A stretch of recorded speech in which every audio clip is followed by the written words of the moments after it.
أعوذ بالله من الشيطان الرجيم. بسم الله الرحمن الرحيم.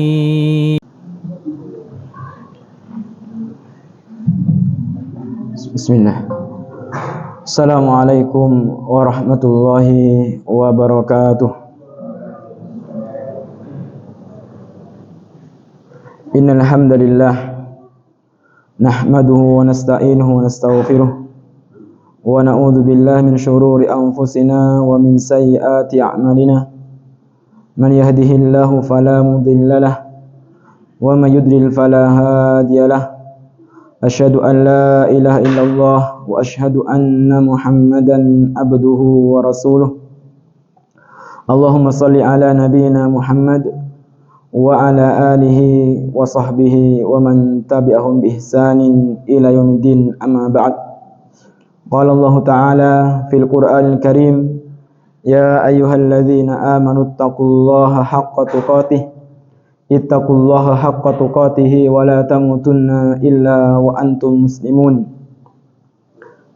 Ma'asal muslimin, jamaah salat maghrib yang dimuliakan oleh Allah Subhanahu wa Ta'ala. Alhamdulillah, bersyukur kepada Allah Subhanahu wa Ta'ala. Allah Subhanahu wa Ta'ala memberikan kita semuanya nikmat kesehatan, nikmat ruang, sehingga Allah Subhanahu wa Ta'ala memampukan kita untuk menghadiri majelis ilmu yang penuh berkah ini. Mudah-mudahan dengan hadirnya kita di majelis ini, Allah Subhanahu wa Ta'ala memberikan kepada kita keberkahan di dalam hidup kita.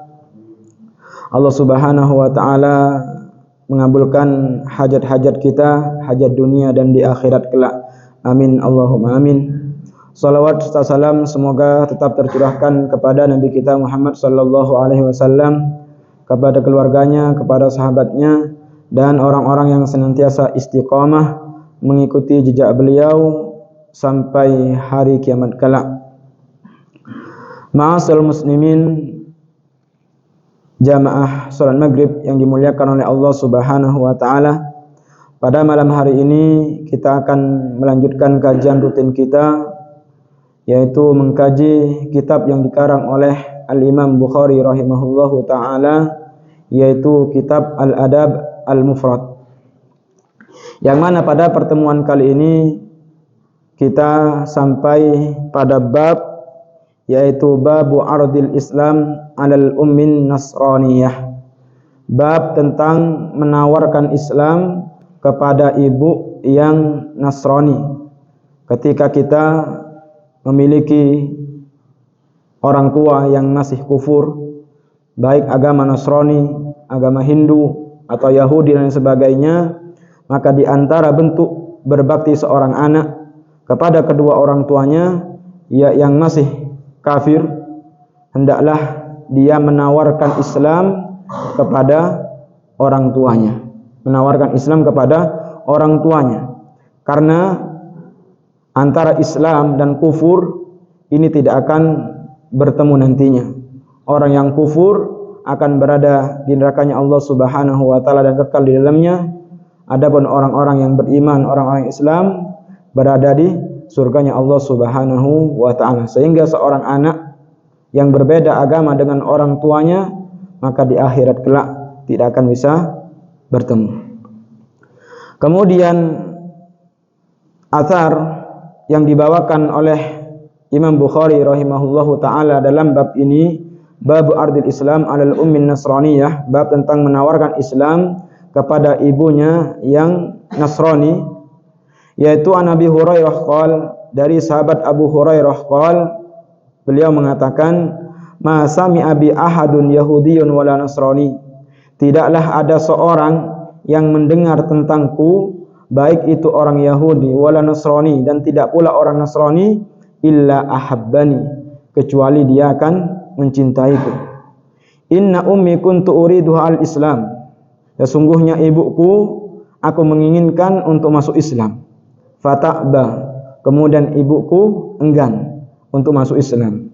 Faqultu laha, kemudian aku berkata kepadanya, yaitu kepada ibuku, aslimi, masuklah Islam wahai ibuku, kata sahabat Abu Hurairah. Fa'abat, kemudian ibunya enggan untuk masuk Islam. Fa'ataitu Nabi sallallahu alaihi wasallam, kemudian aku mendatangi Nabi Muhammad sallallahu alaihi wasallam. Faqultu, kemudian aku mengatakan kepada Rasulullah sallallahu alaihi wasallam, ud'ullaha laha, ya Rasulullah, doakanlah ibuku. Fada'a, maka Nabi pun mendoakan ibunya sahabat Abu Hurairah. Fa'ataituha, kemudian aku mendatangi ibuku, waqad ajafat alaihil bab, sementara pintu dalam keadaan tertutup rapat. Faqalat, kemudian ibuku mengatakan, ya Abu Hurairah, wahai Abu Hurairah, inni aslamtu, sesungguhnya aku telah masuk Islam. Fa akhbartu Nabi sallallahu alaihi wasallam, kemudian aku pun memberikan kabar ini kepada Rasulullah sallallahu alaihi wasallam. Faqultu, aku mengatakan kepada Nabi, ud'ullaha li wa li ummi, ya Rasulullah, doakanlah aku dan untuk ibuku. Faqala, kemudian Nabi mengatakan, Allahumma, ya Allah, abduka Abu Hurairah wa ummu, ya Allah, hambamu Abu Hurairah wa ummuhu, dan ibunya, ahibbahuma ilan nas, dan jadikanlah manusia cinta kepada keduanya, yaitu kepada sahabat Abu Hurairah dan ibunya. Ini doa Rasulullah sallallahu alaihi wasallam. Ma'asal muslimin yang dimuliakan oleh Allah Subhanahu wa taala, di antara faedah yang bisa kita ambil dari athar ini, bahwasanya janganlah seseorang itu hanya mengandalkan usaha dan meninggalkan doa kepada Allah Subhanahu wa taala. Sahabat Abu Hurairah radhiyallahu anhu, beliau telah usaha mengajak ibunya dan mengajak ibunya, kemudian minta doa kepada Rasulullah sallallahu alaihi wasallam. Maka hendaklah kita gabung antara usaha dan doa. Jangan kita hanya mengandalkan usaha dan usaha, tapi melupakan sebab yang utama, yaitu bergantung kepada Allah Subhanahu wa taala dan berdoa kepada Allah Subhanahu wa taala. Dan ini juga anjuran bagi kita, maka boleh bagi kita untuk saling minta didoakan. Kita bertemu dengan orang yang soleh, kita minta doanya. Saya sering berjumpa dengan seseorang yang dia itu selalu minta doa kepada ustadznya. Dikit-dikit minta doakan kesembuhan anak saya, minta didoakan begini dan begitu. Ini dianjurkan, saling minta doa. Karena doanya seorang kepada saudara yang lain itu dikabulkan oleh Allah Subhanahu wa taala. Doaul muslim li akhihi fi dhahri ghaibihi mustajab. Doanya seorang muslim kepada muslim yang lain tanpa sepengetahuannya, maka ini adalah mustajabah. Taib. Kemudian bab yang berikutnya yang dicantumkan oleh Al-Imam Al-Bukhari rahimahullahu taala, yaitu babu birril walidain ba'da mautihima. Bab berbakti kepada kedua orang tua setelah wafatnya, yaitu ketika orang tua kita meninggal dunia. Bahwasanya dari bab ini bahwa birrul walidain itu tidak putus dengan wafatnya orang tua. Berbakti kepada orang tua itu berlanjut meskipun orang tua kita sudah meninggal dunia. Dan di dalam hal ini manusia atau seorang anak terbagi bermacam-macam, terbagi beberapa macam. Ada di antara mereka anak yang lalai. Ini keadaan yang paling parah. Anak yang lalai. Dia tidak mau mendoakan orang tuanya. Dia tidak mau berbakti kepada kedua orang tuanya, baik orang tuanya masih hidup atau setelah orang tuanya meninggal dunia. Dia tidak mau berbakti, tidak mau mendoakan. Dia melupakan orang tuanya. Dia lalai, baik ketika orang tuanya masih hidup atau orang tuanya sudah meninggal dunia. Ini keadaan yang paling buruk. Kemudian keadaan yang kedua, yaitu anak yang salah paham. Salah pahamnya, dia mengira kalau berbakti itu hanya terbatas di dunia.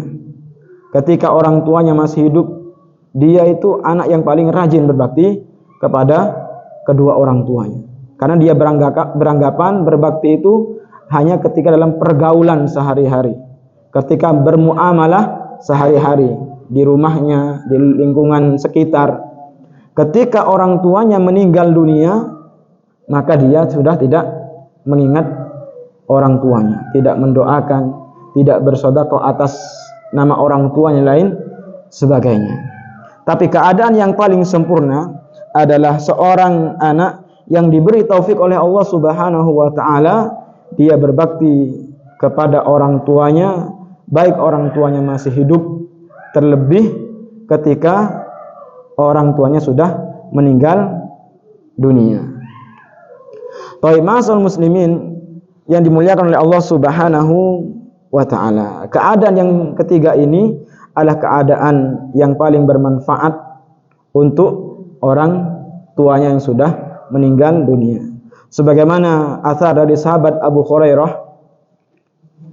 qala Abu Hurairah radhiyallahu anhu, turfa'u lil mayyit ba'da mautihi darajatuh. Jadi ada seorang mayit, yaitu orang yang sudah meninggal dunia, orang tua yang sudah meninggal dunia, itu diangkat derajatnya oleh Allah Subhanahu wa taala ba'da mautih, setelah meninggalnya. Fayaqul, kemudian orang tua yang meninggal itu ketika di surga, dia itu mengatakan, ay rabbi ay syai'in hadhi, dari mana semua kebaikan-kebaikan ini wahai Rabb. Maka fayuqal, maka dikatakan kepada orang itu, waladuka yastaghfiru lak, ini karena istighfarnya anakmu untukmu. Istighfarnya anakmu untukmu. Jadi dari athar ini bahwasanya tingkatan atau derajat di surga itu tidak sama antara orang yang satu dengan orang yang lain. Ya, orang yang fajir atau orang yang ketakwaannya, keimanannya itu bertingkat-tingkat. Tentunya derajatnya di surga juga bertingkat-tingkat. Yang mana yang menunjukkan bahwasanya di surga itu bertingkat-tingkat banyak sekali dari sabda Rasulullah sallallahu alaihi wasallam. Ketika Rasulullah sallallahu alaihi wasallam bersabda, yuqalu li sahibil Qur'an, dikatakan kepada ahli Al-Qur'an, iqra, bacalah, wartaki, warattil, fa inna manzilataka ayatan inda akhirin ayatan taqra'uha, atau kama qala Rasulullah sallallahu alaihi wasallam. Kata Rasulullah sallallahu alaihi wasallam, iqra. Yuqalu, dikatakan kepada Al-Qur'an itu iqra, bacalah. Warattil, dan iqra, bacalah, warattil, dan tartillah. Wartaki, dan naiklah. Warattil kama kunta turattil fid dunya, dan bacalah sebagaimana engkau baca di dunia. Fa inna manzilataka akhir ayatin taqra'uha, karena kedudukanmu atau kederajatmu itu berada di akhir ayat yang kalian baca. Ini menunjukkan bahwasanya derajat di surga itu bertingkat-tingkat. Kemudian disebutkan di hadis yang lain, inna fil jannah mi'atu darajatin, sesungguhnya di surga itu mi'atu darajatin, ada 100 derajat, 100 tingkatan. Dan ini bukan pembatasan. A'addallahu lil mujahidin fi sabilillah, yang Allah Subhanahu wa taala sediakan untuk orang yang jihad di jalan Allah Subhanahu wa taala. Ma bainad darajatain, antara derajat yang satu ke derajat yang berikutnya dari 100 derajat itu, kama bainas sama'i wal ard, antara langit dan bumi. Ini antara derajat satu dengan derajat yang lainnya. Fa idza sa'altumullah fas'aluhul firdaus, ketika kalian meminta surga, maka mintalah surga firdaus, yaitu surga yang paling tinggi. Fa innahu awsatul jannah wa a'dal jannah, karena surga firdaus ini adalah surga yang tengah-tengah dan yang paling tinggi. Arahu fawqahu arsyir rahman, dan di atasnya adalah arsy-Nya Allah Subhanahu wa taala. Wa minhu tafajjar anharul jannah, dan dari surga Firdaus ini terpancarlah air-air dari surga. Taib. Kemudian ketika seorang itu mendapatkan derajat yang tinggi, seakan-akan dia tidak percaya, sehingga dia bertanya, ay rabbi ay syai'in hadhihi, dari mana semua pahala kebaikan ini? Maka dikatakan ini adalah istighfarnya anakmu untukmu. Karena dia tidak merasa bahwasanya yang dia amalkan itu bukan dari amalnya sendiri. Dia merasa kalau pahala yang dia datangkan, yang Allah datangkan untuknya, derajat yang Allah Subhanahu wa taala berikan, dia tahu bahwasanya dia merasa ini bukan amalanku. Bukan karena sholatnya dia sendiri, bukan karena sedekahnya dia sendiri, atau bukan puasanya dia sendiri. Sehingga dia bertanya, dari mana semua ini? Maka dikatakan ini semua karena istighfarnya anakmu untukmu. Maka hendaklah seorang anak banyak memintakan istighfar kepada Allah Subhanahu wa taala untuk orang tuanya yang meninggal dunia, agar Allah Subhanahu wa taala mengangkat derajatnya. Ma'asal muslimin yang dimuliakan oleh Allah Subhanahu wa taala. Dan di antara ciri kesolehan seorang anak itu tidak lain adalah banyak mendoakan orang tuanya. Makanya kesolehannya perlu dipertanyakan. Ngaku anak yang soleh tapi tidak banyak memintakan istighfar kepada Allah Subhanahu wa taala untuk anaknya. Maka ketika seorang anak berdoa kepada Allah Subhanahu wa taala, memintakan istighfar untuk ibunya, untuk orang tuanya, maka seakan-akan orang tua itu membaca istighfar dengan sendirinya. Karena anak itu min kasbi walidih. Karena anak itu merupakan hasil payah orang tuanya. Maka semua aktivitas anak dari amal kebaikan, terlebih doanya, maka orang tuanya mendapatkan manfaat dari semua itu. Karena anak itu merupakan hasil payah orang tuanya. Sebagaimana yang disabdakan oleh Rasulullah sallallahu alaihi wasallam, inna atyaba ma akala ar-rajul min kasbihi. Sesungguhnya sesuatu yang paling baik yang dimakan oleh seorang itu min kasbihi, yaitu dari hasil jerih payahnya sendiri. Wa inna waladuhu min kasbihi, dan sesungguhnya anaknya min kasbihi, itu hasil jerih payahnya sendiri. Taib, ma'asal muslimin yang dimuliakan oleh Allah Subhanahu wa ta'ala. Maka karena anak itu merupakan aset termahal bagi orang tuanya yang nantinya akan mendoakan, maka dianjurkan oleh Rasulullah sallallahu alaihi wasallam untuk memperbanyak anak. Untuk memperbanyak anak, dan tentunya ini disesuaikan dengan kemampuan. Maka ketika ada seorang sabab, ketika dia sudah mulai waktunya untuk menikah, maka hendaklah dia segera menikah. Karena cepatnya dia menikah, ini membuka peluang, berkesempatan untuk memperbanyak anak. Dan anjuran dari Rasulullah sallallahu alaihi wasallam, ketika kita memilih calon istri, maka yang dianjurkan oleh Rasulullah sallallahu alaihi wasallam, pilihlah wanita yang al-walud wal wadud, yaitu seorang wanita yang dia itu subur. Dia subur, ya, tidak mandul. Tentunya ini dilihat dari mungkin dari keturunannya, ibunya, saudaraan, anaknya berapa, dan yang lain sebagainya. Ini anjuran dari Rasulullah sallallahu alaihi wasallam agar kita memperbanyak anak. Pernah suatu ketika di dalam hadis Rasulullah sallallahu alaihi wasallam ada seorang yang datang kepada Nabi Muhammad sallallahu alaihi wasallam. Seorang laki-laki itu mengatakan, "Ya Rasulullah, inni asabtu muratan data hasbin wa jamal." Ya Rasulullah, aku jatuh cinta kepada wanita yang memiliki kedudukan dan memiliki kecantikan. Wa innaha la talid, akan tapi wanita itu tidak bisa melahirkan ya Rasulullah. Afa ta'azawwajuha, apakah aku bisa menikahinya wahai Rasulullah sallallahu alaihi wasallam? Qala la, tidak, kata Rasulullah sallallahu alaihi wasallam.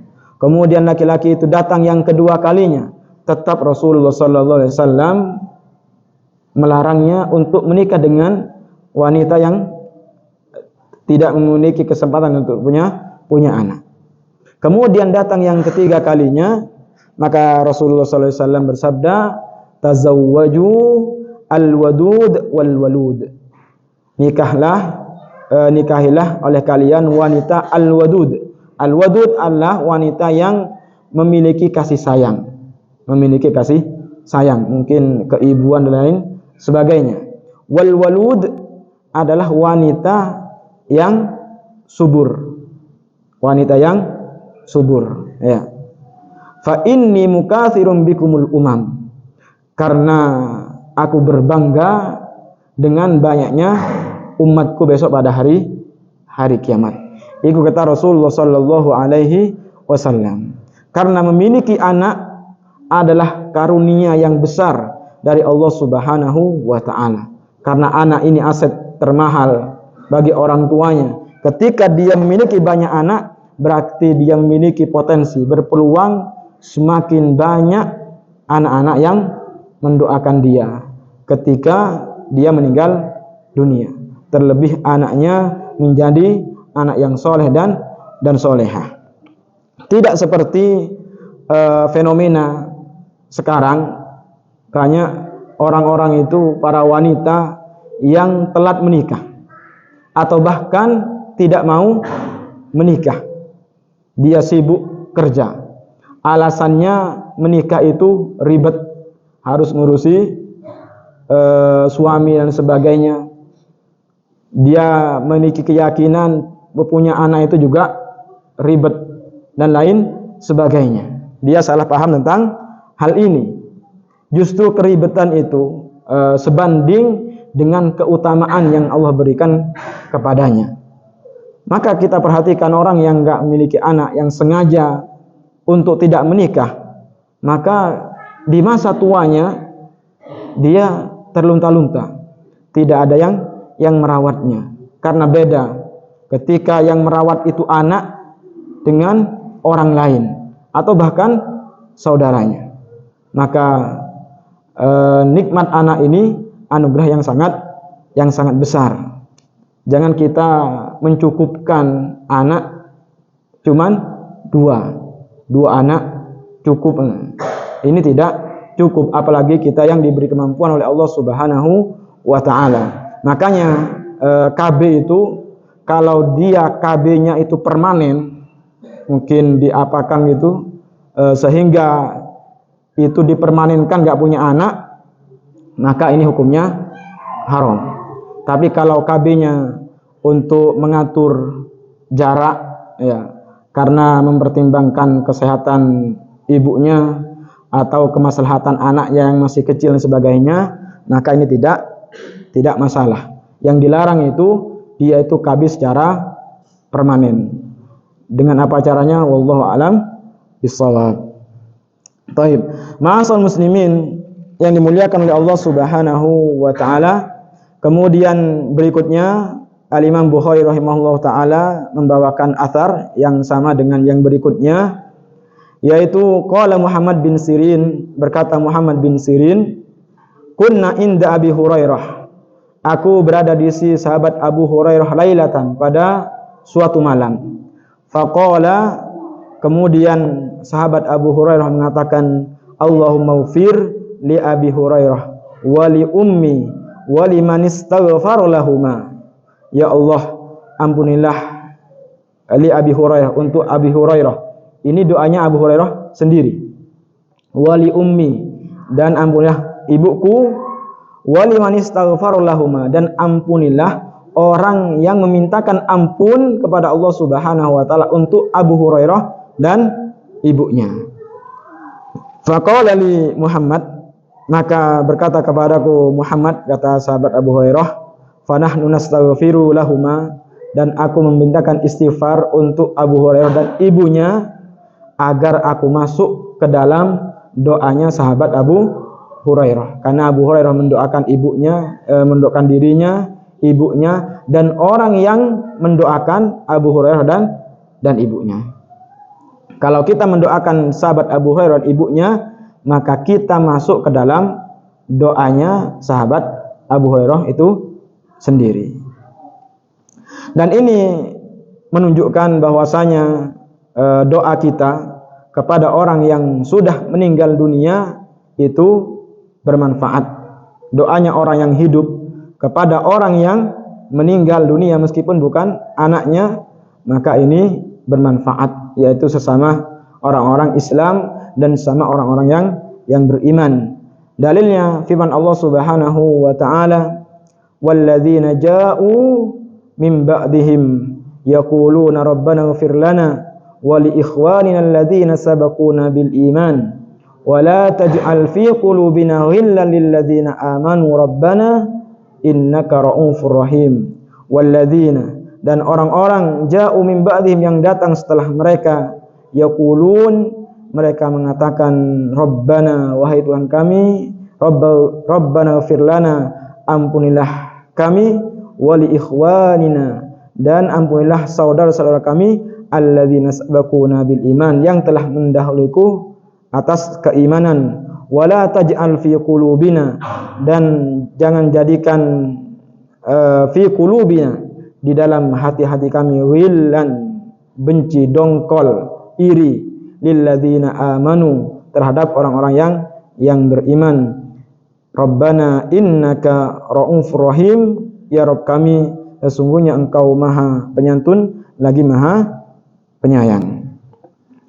Taib, kemudian hadis yang berikutnya yang dibawakan oleh Al-Imam Bukhari rahimahullahu taala dalam bab ini, yaitu sabda Rasulullah sallallahu alaihi wasallam, an Abi Hurairah radhiyallahu anhu, anna Rasulullah sallallahu alaihi wasallam qala, dari sahabat Abu Hurairah, mudah-mudahan Allah Subhanahu wa taala meridhoinya, qala, bersabda Rasulullah sallallahu alaihi wasallam, idza matal insan inqata'a anhu amaluh, ketika manusia meninggal dunia, inqata'a amaluh, maka terputuslah semua amalannya, illa min thalathatin, kecuali 3 perkara. Yang pertama, illa min shadaqatin jariyatin, kecuali sedekah jariyah, au ilmin yuntafa'u bih, atau ilmu yang bermanfaat, atau orang yang mengambil manfaat dari ilmu yang dia sampaikan, au waladin salihin yad'ulah, atau anak soleh yang mendoakan orang tuanya. Kata Rasulullah sallallahu alaihi wasallam, in qata'a anhu amaluh, artinya terputuslah pahalanya. Artinya orang yang sudah meninggal dunia, maka selesai hidupnya. Selesai hidupnya. Amalannya terputus, pahalanya terputus. Artinya seorang yang meninggal dunia, dia tidak akan bisa mungkin menambah pahala dengan sholat. Dia tidak akan bisa menambah pahala dengan baca Al-Quran, dengan sedekah, qiyamul lail, umrah, haji dan lain sebagainya, karena sudah meninggal dunia. Maka ketika kita masih hidup, ini kesempatan untuk beramal, karena kita ini penuh dengan keterbatasan kekuatan, keterbatasan umur dan lain sebagainya. Maka ketika kita sehat, maka hendaklah kita banyak beramal, karena setelah kita meninggal, maka amalan itu terputus, pahala itu terputus. Kecuali 3 perkara kata Rasulullah sallallahu alaihi wasallam. Yang pertama yang disebutkan oleh Rasulullah sallallahu alaihi wasallam, shadaqatin jariyatin, yaitu sedekah jariyah. Dan sedekah jariyah ini bentuknya sangat banyak. Ya, bangun masjid untuk orang tuanya, ini sedekah jariyah. Kemudian membuat sumur atau mengalirkan air atau menanam pohon yang berbuah yang nanti buahnya dimanfaatkan orang lain atau dimanfaatkan orang ketika berteduh misalkan, atau menyumbang mushaf di masjid atau menghadiahkan kepada orang lain, dan bentuk sedekah-sedekah yang lain, dan bentuknya sangat banyak. Maka selama hadiah ini, sedekah ini masih dimanfaatkan oleh orang yang kita beri, maka selama itu pahalanya terus mengalir kepada kita meskipun kita sudah meninggal dunia. Maka di antara adat yang baik yang saya temui ketika orang tuanya meninggal, ketika orang tuanya itu meninggalkan baju yang layak pakai atau yang masih bagus, dia sedekahkan kepada orang yang membutuhkan. Biasanya dipakai sambil dikasih uang.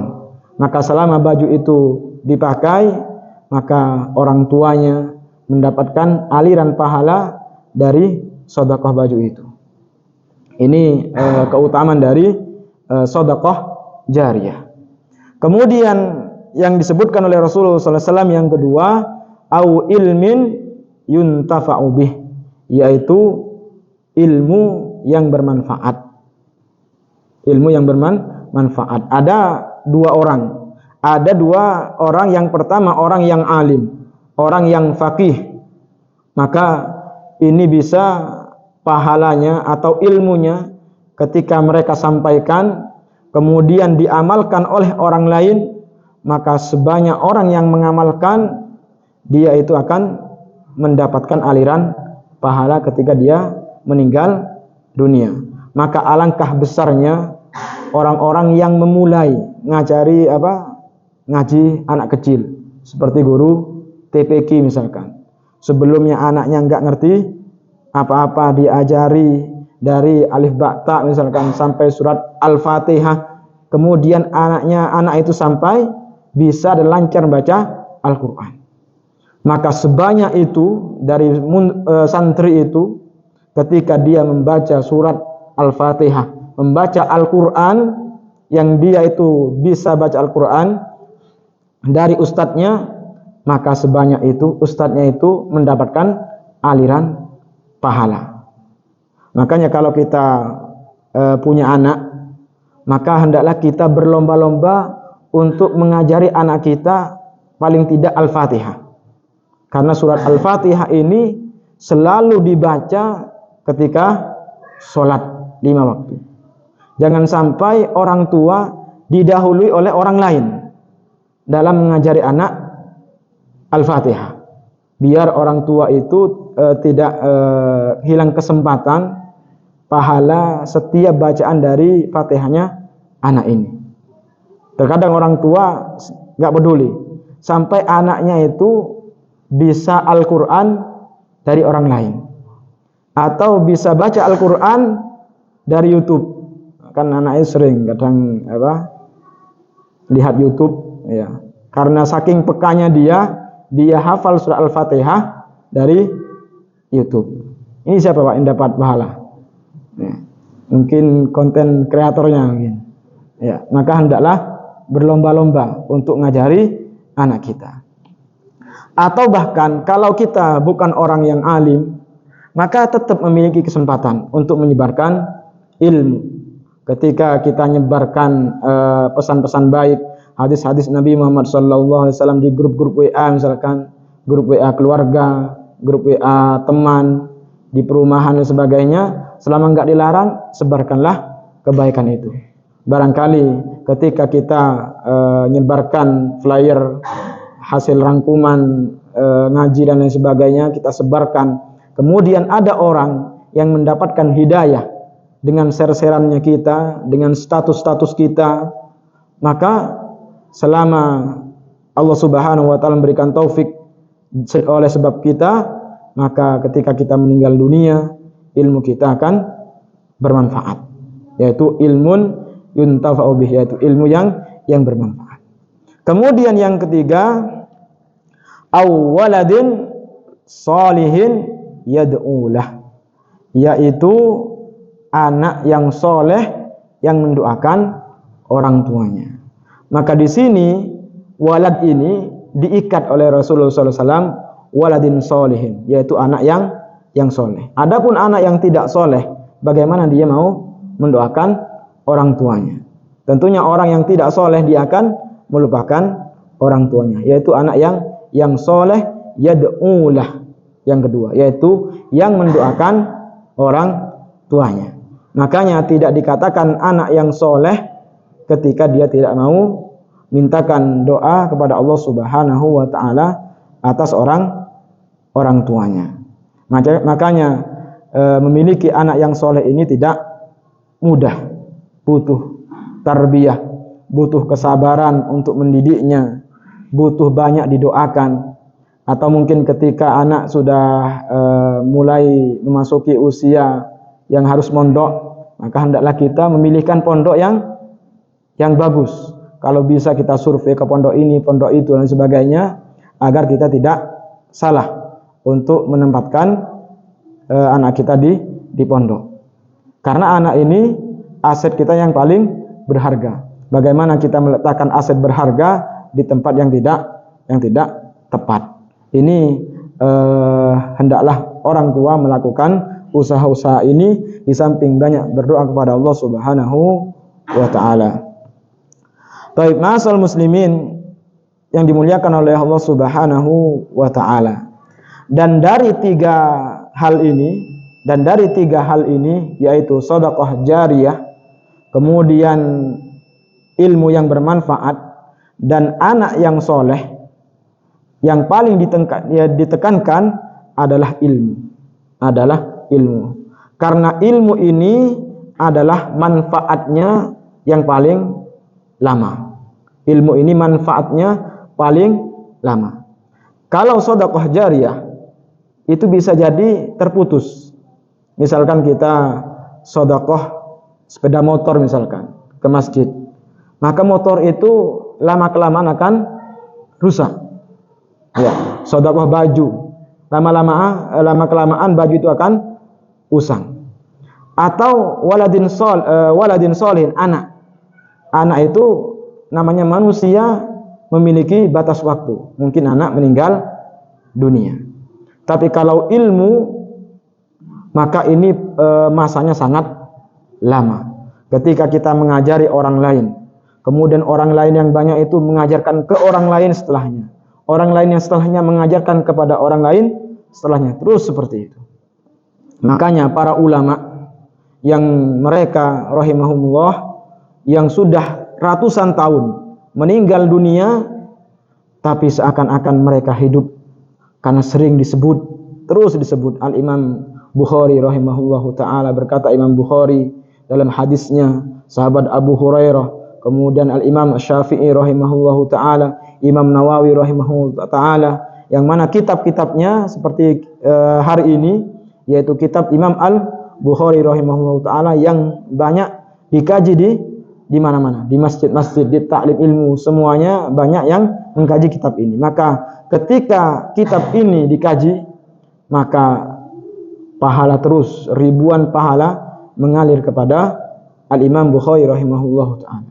Kemudian Imam An-Nawawi rahimahullahu ta'ala, yang kitabnya Arba'in An-Nawawi, kemudian kitab Riyadus Shalihin, ini juga menjadi kitab yang bermanfaat. Kitabnya dikaji di majelis ilmu. Maka ilmu ini adalah yang paling berharga dan paling lama kemanfaatannya. Terus seperti itu. Karena ilmu ini adalah warisan para al-anbiya, warisan para nabi. Maka hendaklah bagi kita untuk selalu mencari ilmu. Mudah-mudahan dengan ilmu ini kita diberi taufik oleh Allah Subhanahu wa taala untuk paham dan diberi taufik untuk mengamalkannya dan menyebarkannya kepada orang lain setelah kita. Wallahu a'lam bissawab. Mudah-mudahan sedikit ini bisa bermanfaat untuk saya pribadi dan bermanfaat untuk jamaah semuanya. Insyaallah kita akan melanjutkan di pertemuan yang akan datang dengan bab yang sama dengan izin Allah Subhanahu wa taala. Baik, kita cukupkan sampai di sini. Mari kita tutup dengan doa kafaratul majlis. Subhanakallahumma wa bihamdika asyhadu an la ilaha illa anta astaghfiruka wa atubu ilaik. Assalamualaikum warahmatullahi wabarakatuh.